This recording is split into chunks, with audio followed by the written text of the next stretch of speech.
Sir diplomatically कभी कभी तो मुझे ऐसा लगता है कि इतना बड़ा ब्यूरोक्रेट, शायद जिनके पिताजी भी ब्यूरोक्रेट्स ही थे, इतना बड़ा ब्यूरोक्रेट्स, और वर्तमान स्थिति को देखते हुए एक साधारण बुद्धि के तौर पे कभी कभी मुझे शक लगता है कि ये गलती से बोला गया है या जानबूझ के बोला गया है। हम्म। क्योंकि इतने टॉप लेवल पे हर शब्द के हजार मायने होते हैं कि क्यों बोला गया। इतने बड़े पद पे बैठा हुआ कोई आदमी इतना नौसिखिया नहीं हो सकता कि इस तरह का बयान दे दे। या ये किस तरह का स्लिप ऑफ टंग है, या ये किस तरह की अंडरस्टैंडिंग है पाकिस्तान के साथ। क्या अंडरस्टैंडिंग है कि आतंकवाद, अगर आतंकवादी हमला करेंगे तो हम आपके आतंकवादी इलाकों में जाके बम मारेंगे, आप कुछ मत बोलना पीछे। अगर बोला भी है तो जो पाकिस्तान आतंकवादियों को समर्थन करता है पीछे से, बिल्कुल खुली बात है, पूरे विश्व को पता है उनकी गोद में आतंकवादी पलते हैं, उनको पहले मैसेज देने का क्या मतलब है? वो तो वैकेट करवा लेंगे जगह को, कोई मतलब नहीं है। दूसरा जवाब जो आप पूछ रहे हैं, सीज फायर टूटेगा कि नहीं, तो सीज फायर टूटेगा और नवंबर 2025 से मंगल की महादशा भारतवर्ष की शुरू होने वाली है। भारतवर्ष एक युद्ध में इन्वॉल्व होने जा रहा है आने वाले वक्त में, और मंगल की महादशा 7 वर्ष तक चलेगी।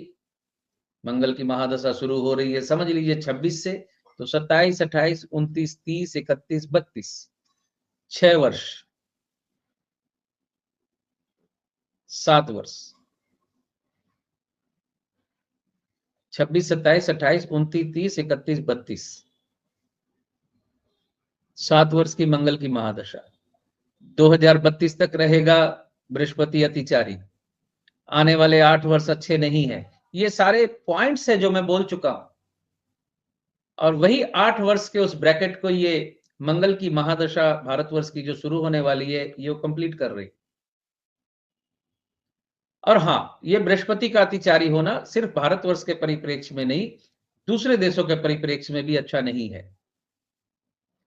अगर डिप्लोमेटिक चूक हुई, अगर चीजों को संभाला नहीं गया, मेरी दादी एक बात कहा करती थी बचपन में कि बेर गिर जाए, जो बेर होते हैं छोटे छोटे गोल गोल, बेर गिर जाए तो उसे उठा लिया जा सकता है जमीन से, लेकिन अगर खसखस गिर जाए, जिसको पोस्त भी कहते हैं, छोटे छोटे दाने होते हैं बिल्कुल, खसखस अगर गिर जाए तो वो फिर नहीं समेटी जा सकती।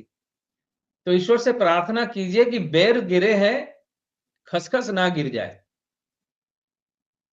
तो डिप्लोमेटिकली अगर चीजों को कंट्रोल कर सकते हैं, सही तरीके से हैंडल कर सकते हैं, तब तो नुकसान शायद कम हो।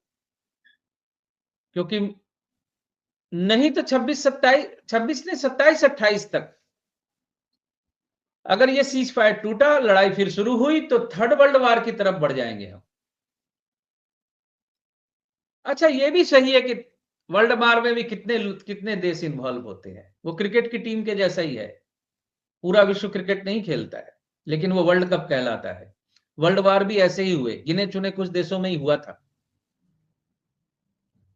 तो तीसरा वर्ल्ड वार भी आंखों के सामने है। जितने युद्ध प्रेमी है वो भी निराश ना हो, लेकिन फिर बाद वाली स्थिति जो होगी वो निराशा आपसे सहन नहीं होगी। जो युद्ध मैनियाक बने हुए हैं कि हाँ लड़ाई होनी चाहिए, तोड़ दो, मार दो, काट दो, उनको भी समझ में आ जाएगा कि युद्ध आखिर क्या देकर जाता है। क्योंकि पिछले 20-30 साल में कुछ देखा नहीं ना इस प्रजन्म में। इस पिछले 20-30 साल में, 90 के दशक के बाद के जन्म हुए लोगों ने कुछ देखा नहीं। जिनकी उम्र 20 है, 30 है, 20 तो छोड़ ही दीजिए, 30, 40 है, उन्होंने भी बहुत कुछ देखा नहीं। तो उनको युद्ध एक वीडियो गेम लग रहा है। मैं जब लड़ाई 2 दिन 3 दिन जो युद्ध चला, युद्ध मतलब जो भी झड़प चल रही थी, इधर इस्लामाबाद कब्जा हो गया, कराची का पोर्ट उड़ा दिया गया टाइप की बातें, फेसबुक पे कमेंट आ रहे थे, हाउस द जोश, हाई सर। अरे ये फिल्म है क्या?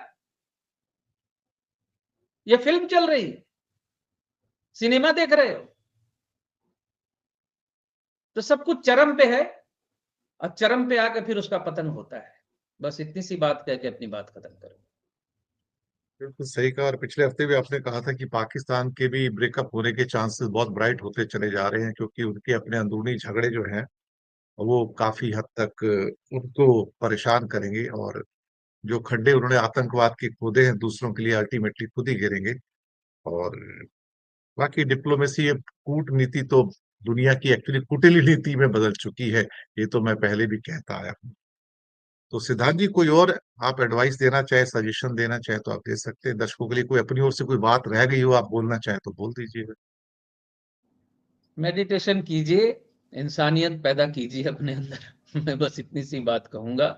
वार मॉन्गर मत बनिए।